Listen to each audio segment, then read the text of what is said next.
আভ্যন্তরীণ দুই একটা ফ্লাইট চালু করতে পারি। খুবই ইম্পর্টেন্ট, আমরা এটা মাথায় নিয়েছি। ঈশ্বরদীরই ইম্পর্টেন্ট বিকজ ওইখানে আমাদের পারমাণবিক আহ, আহ, একটা বিদ্যুৎ প্ল্যান্ট আছে, আপনারা জানেন, এবং সেখানে ইউরেনিয়াম নিয়ে যেতে হয়। এটা রাস্তায় গেলে একটু হ্যাজার্ডাস, এবং কোথাও কোনো অ্যাক্সিডেন্ট হলে রেডিয়েশন প্রবলেম হতে পারে। সেই জন্য ওখানে বিমানবন্দরটা জরুরি, যদিও এখন আর্মির কন্ট্রোলে আছে। আমরা চেষ্টা করব ওখানে একটু বাড়িয়ে যদি আভ্যন্তরীণ দু একটা ফ্লাইট চালু করতে পারি, তাহলে হয়তো সেখানে বিদেশিরা আছে অনেকেই, তারা আসা যাওয়া করতে পারবে। প্লাস আমাদের ইউরেনিয়াম নেওয়ার জন্যও একটা ভালো একটা বাহন হিসাবে আমাদের বিমান কাজ করতে পারবে। মানে এই ব্যাপারে কি আপনাদের কোনো কনক্রিট প্ল্যান আছে?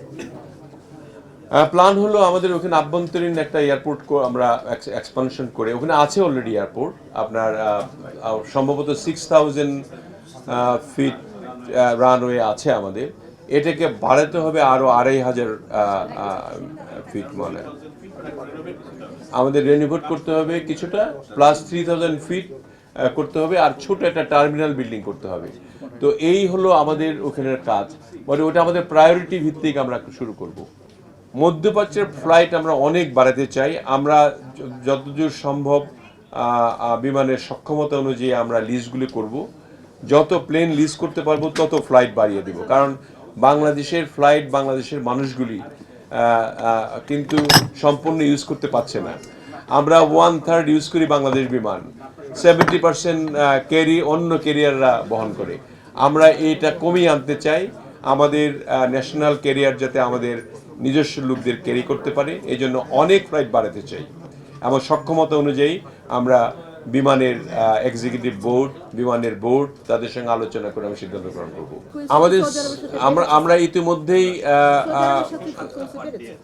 আমরা পার ডে আমাদের 7টা ফ্লাইট যাচ্ছে এখন, মিনিমাম 5টা, মানে ম্যাক্সিমাম 7টা।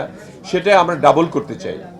আমরা মানে 10টা থেকে 14টা পর্যন্ত ফ্লাইট আমরা করতে চাই পার ডে মিডল ইস্টে, সো দ্যাট আমাদের মানুষগুলি শান্তি পাবে, প্রবাসীগুলি শান্তি পাবে। আমরা খাবার মানের ব্যাপারেও চিন্তা করছি, কথা বলেছি আপনারা আসার আগেই, যে এগুলো চেঞ্জ করে কিভাবে করা যায়। আমরা নতুন রূপ দিতে চাই, সবাই নতুন উদ্যমেও কাজ করতে চাই। এখানে যারা সিনিয়র অফিসারদের দেখতেছেন, সকলেই কিন্তু উচ্ছ্বাসিত, এবং তারা নিজেরা মেন্টালি আমার মনে হয় সেট যে আমরা এরপরের থেকে কাজগুলি খুব ভালো করব, এবং আমরা সত্যিকার অর্থে এই মিনিস্ট্রিকে আপনাদের যে ধারণা, সেই ধারণাটা ভেঙে দিয়ে আপনাদের ভালো ধারণায় নিয়ে আসবো। আপনাদের একটা খারাপ ধারণা এই মিনিস্ট্রির মধ্যে, যে বিমান ভালো চলে না, বিমানের অসুবিধা, এগুলি অনেক অংশে কমে আসছে, এবং সম্পূর্ণভাবে আমাদের থাকবে না এই সমস্ত অসুবিধাগুলি। এটুকু আমরা বলতে পারি, আমরা সবাই মিলে কাজ করলে।